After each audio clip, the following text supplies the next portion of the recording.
नमस्कार, मैं हूं विनय मिश्रा। आप देख रहे हैं SW न्यूज़। 1 दिसंबर और 5 दिसंबर को गुजरात में विधानसभा चुनाव के लिए मतदान होना है। ठंडी के मौसम में सियासी पारा चढ़ चुका है।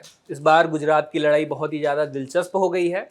इस बार चुनाव में दो दलों यानी बीजेपी और कांग्रेस के बीच आम आदमी पार्टी झाड़ू लेकर कूद गई है। गुजरात चुनाव में केजरीवाल की आप राज्य से बीजेपी को साफ करेगी या कांग्रेस पार्टी के वोट बैंक पर झाड़ू लगाएगी? क्योंकि अगर आप आंकड़े देखेंगे तो गुजरात में पिछले 4 विधानसभा चुनाव में पार्टी प्रदेश में अपने सीटों को लगातार बढ़ा रही है।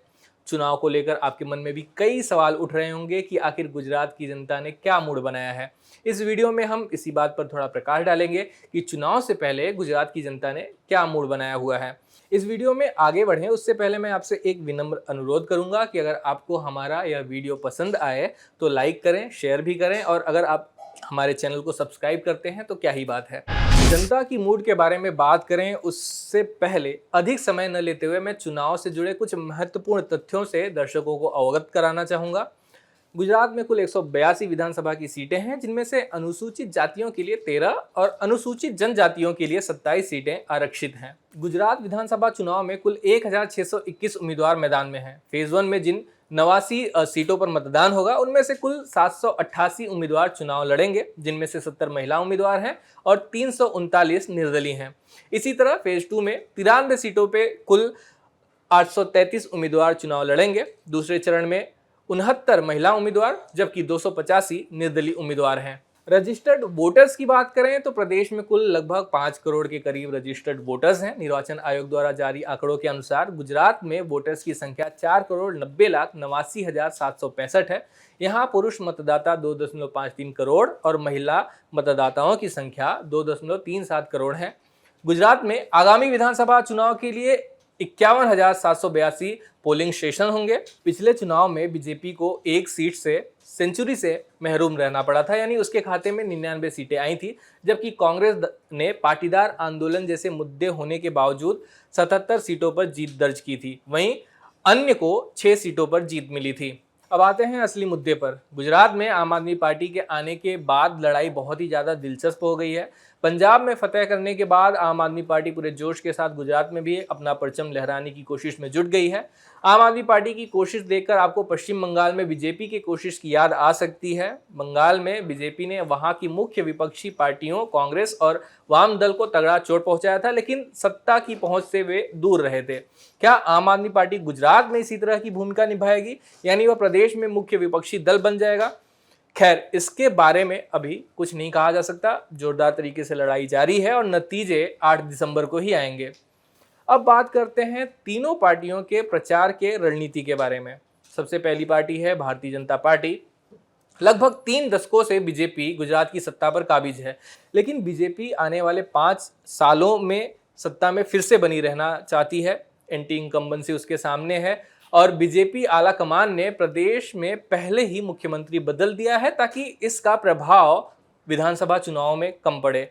वहीं 20% मौजूदा विधायकों के भी टिकट काटे गए हैं। चुनाव की घोषणा से पहले प्रधानमंत्री नरेंद्र मोदी गुजरात में लगातार उन्होंने शिलान्यास और उद्घाटन किया, नई नई योजनाएं उन्होंने उसकी घोषणाएं की।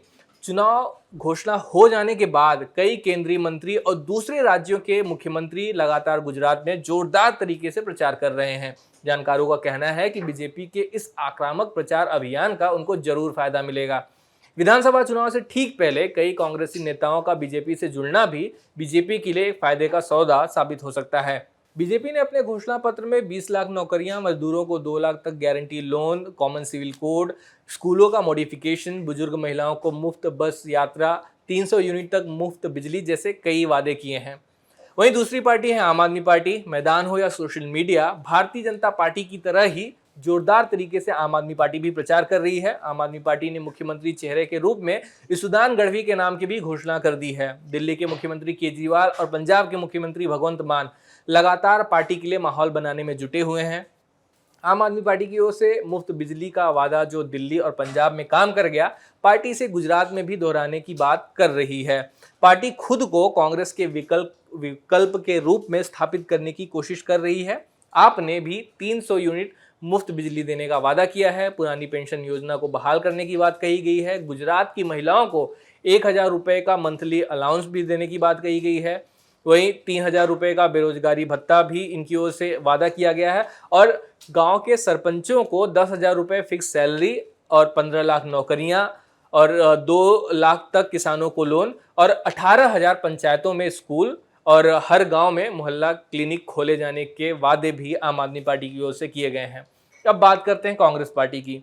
अगर चुनाव प्रचार की बात की जाए तो मामले में कांग्रेस पार्टी आम आदमी पार्टी और बीजेपी से पिछड़ती नजर आ रही है। पार्टी की ओर से यह दावा किया जा रहा है कि गुपचुप तरीके से पार्टी के लोग कार्यकर्ता लोगों के घर घर जाकर प्रचार कर रहे हैं, लेकिन जानकार इससे उलट राय रखते हैं और कांग्रेस पार्टी द्वारा ठंडे प्रचार अभियान पर हैरानी भी जताते हैं।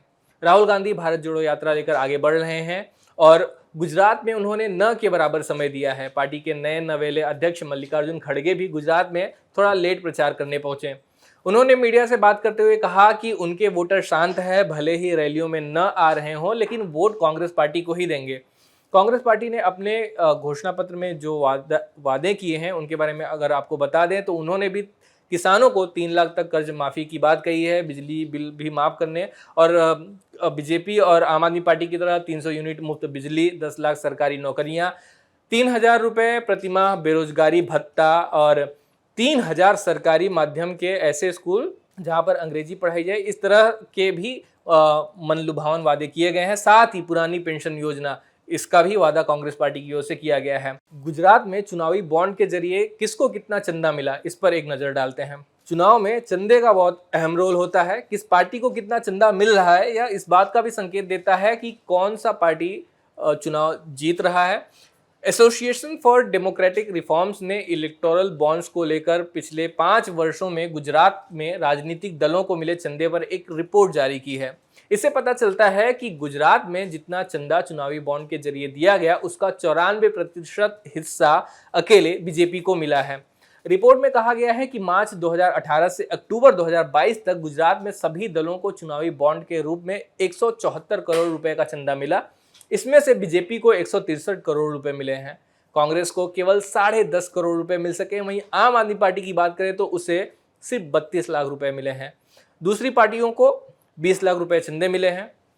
चुनावी बॉन्ड के जरिए 1571 चंदे दिए गए, इनमें से 1519 डोनेशन बीजेपी के खाते में गए। राष्ट्रीय स्तर पर 2017-18 से इलेक्टोरल बॉन्ड के जरिए जो भी चंदा दिया गया उसमें से 65% यानी 2/3 चंदा बीजेपी के खाते में गया है।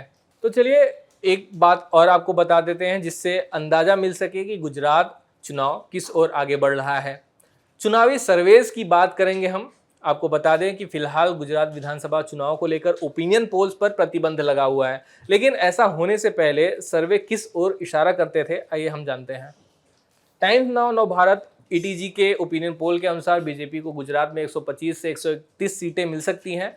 इसके बाद कांग्रेस के खाते में 29 से 33 सीटें आ सकती हैं। वहीं इन दोनों को टक्कर दे रही आम आदमी पार्टी के खाते में 18 से 22 सीटें आ सकती हैं।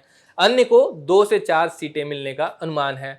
वहीं एबीपी सी वोटर ने नवंबर की शुरुआत में जो सर्वे किया था उसके अनुसार बीजेपी को 131 से 149 सीटें मिल सकती हैं। बीजेपी का वोट शेयर घटने का अनुमान है।